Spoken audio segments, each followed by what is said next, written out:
Welcome to YOUCANIC. Today on YOUCANIC I have a 2014 Chevy Cruze.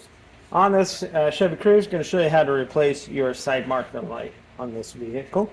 So you can either pop the light out here, or potentially if you're wheel well, you can reach up under and twist it out.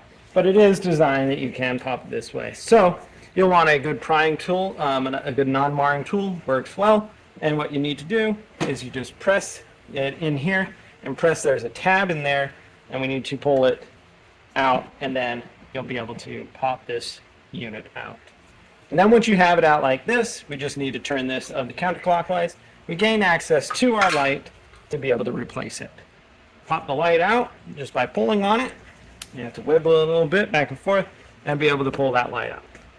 Now this light bulb here is a 194, so you get a new 194 to be able to replace this light bulb.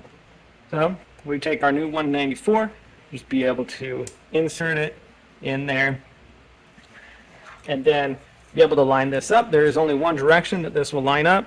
There's different size tabs so that you can line that up in the right direction, and then turn that a quarter turn to the right to lock it into place.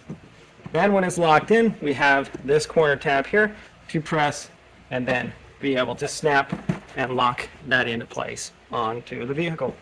And so that's how you replace your side marker light on your Chevy Cruze. Thanks for watching YOUCANIC, where you can be the mechanic.